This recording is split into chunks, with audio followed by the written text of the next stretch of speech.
assignment to Afghanistan in 2002 was to understand the conditions and motivations of service members who were spending their first 4th of July holiday after 9/11 in Afghanistan, trying to rout the al-Qaeda terrorist network. Meanwhile, an Air Force B-52 was also in the area on a planned mission to bomb suspected Taliban and al-Qaeda locations. My friend and American Forces Network colleague, Staff Sergeant Dan Millbauer, accompanied me on our first experience in a combat zone. When you come into the country the way we did, in a military aircraft and under cover of darkness, to avoid being shot at and landing in a corkscrew kind of pattern, you know, that's kind of when it first hits you that, oh yeah, this is real. You know, we are going into harm's way. At the time, nearly 10,000 U.S. forces were in harm's way, many based at Bagram Airfield, which was quickly growing into one of the largest U.S. military facilities in the world.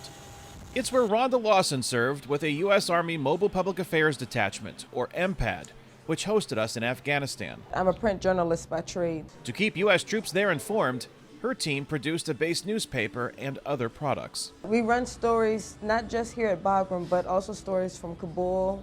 Every once in a while we might get a story from Kandahar or from Uzbekistan.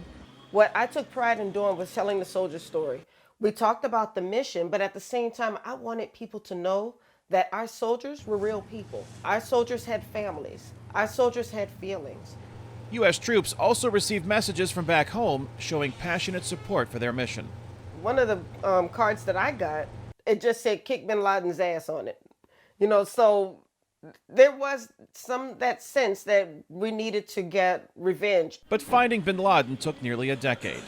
Neither Lawson nor others we spoke to during our 2002 visit It's like a long-ass camping trip. thought operations in Afghanistan would become the longest in U.S. history. Desert Storm, a lot of the fighting ended in about 6 weeks. So I think people thought that this was going to be quick, like Desert Storm. Of course, obviously, a lot of us thought that any operations around 9/11 response would be temporary or quick.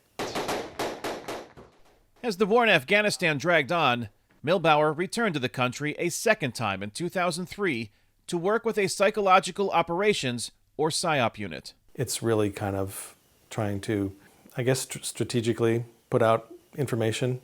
Millbauer says he noticed some things had changed when he returned to Bagram Airfield. There was more activity, more people there, and then I think more coalition partners had forces there. And working in Afghanistan was more dangerous, says Millbauer. He vividly remembers a close call during a mission to support a remote Afghan radio station. I heard this whistling of an RPG coming in, so it passed over my head. No one was injured, says Millbauer. For him, the constant threat of attack didn't change his outlook on U.S. military objectives, including helping locals to have a better life. Some of the things we did, when I say we, I mean the coalition forces, was to, teach people that kind of stuff and provide them with clean water sources and, lots of money to improve their lives. So in that regard, I was behind that all the way. Millbauer and Lawson were two of more than 775,000 U.S. forces who served at least one deployment to Afghanistan since 2001. More than 2,300 lost their lives. Despite the country now falling back into the hands of the Taliban, Lawson, who retired from the U.S. Army in 2017, believes the U.S. effort was not in vain. I will never consider our presence in Afghanistan a failure. It's hard to say whether the mission was accomplished in total. Millbauer, who left the military in 2007, feels the U.S. reached the point of doing all it could in Afghanistan. We've found and eliminated Osama bin Laden. I think after 20 years, it's probably time to get out of there and let them try to take care of themselves the best they can.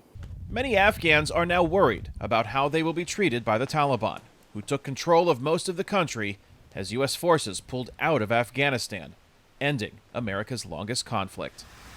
Kane Fairbaugh, VOA News, Peterborough, New Hampshire.